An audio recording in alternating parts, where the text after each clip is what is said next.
بسم اللہ الرحمن الرحیم۔ السلام علیکم ورحمۃ اللہ وبرکاتہ۔ Welcome to my YouTube channel Masood Attari T V.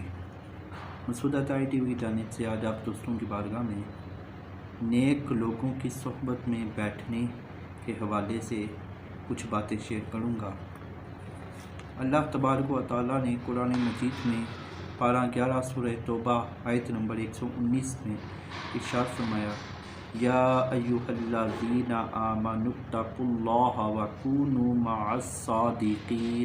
ترجمہ کنز العرفان، اے ایمان والو، اللہ سے ڈرو اور سچوں کے ساتھ ہو جاؤ۔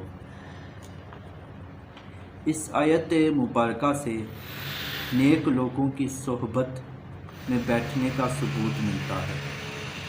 حضرت امام جعفر صادق رضی اللہ تعالی عنہ فرماتے ہیں، 5 قسم کے آدمیوں کی صحبت اختیار نہ کرو۔ 5 قسموں کے آدمیوں کی صحبت یعنی بیٹھک اختیار نہ کرو۔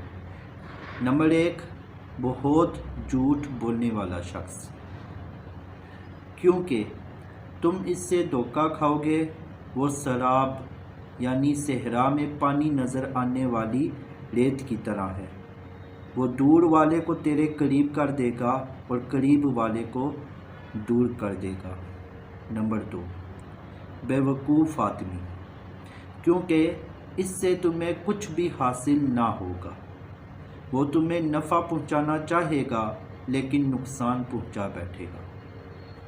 نمبر 3، بخیل شخص، کیونکہ جب تمہیں اس کی زیادہ ضرورت ہوگی تو وہ دوستی ختم کر دے گا۔ نمبر 4، بزدل شخص، کیونکہ یہ مشکل وقت میں تمہیں چھوڑ کر بھاگ جائے گا۔ اور نمبر 5، فاسق شخص۔ فاسق کہتے ہیں کہ جو گناہوں کا ارتکاب کرتا ہو سر عام، یعنی کچھ ہوتے ہیں نا لوگ گناہ کرتے ہیں چھپ چھپا کے کرتے ہیں، لیکن کچھ ہوتے ہیں سر عام گناہ کرتے ہیں، شراب سر عام پیتے ہیں، جوا سر عام جوئے کا کاروبار کرتے ہیں، اسی طرح نمازیں جو نہیں پڑھتے اور اس پہ فخر کرتے ہیں، تو جو بھی گناہ ہے وہ سر عام کرتے ہیں، اس کو کہتے ہیں فاسق، کیونکہ وہ تمہیں ایک لقمے یا اس سے بھی کم قیمت میں بیچ دے گا۔ کسی نے پوچھا کہ لقمے سے کم کیا ہے؟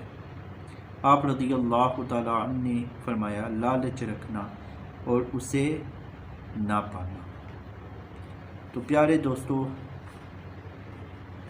حضرت امام جعفر رضی اللہ تعالی عنہ کے اس ارشاد گرامی سے ہمیں جو سبق ملا ہے وہ ہے کہ 5 لوگوں کی صحبت اختیار نہیں کرنی۔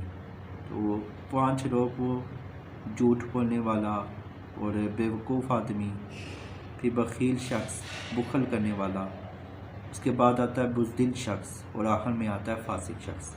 یہ بندے کی جو ان لوگوں کی جو صحبت اختیار کرے گا اس کی دنیا بھی تباہ ہو جاتی ہے اور آخرت بھی تباہ ہو جاتی ہے۔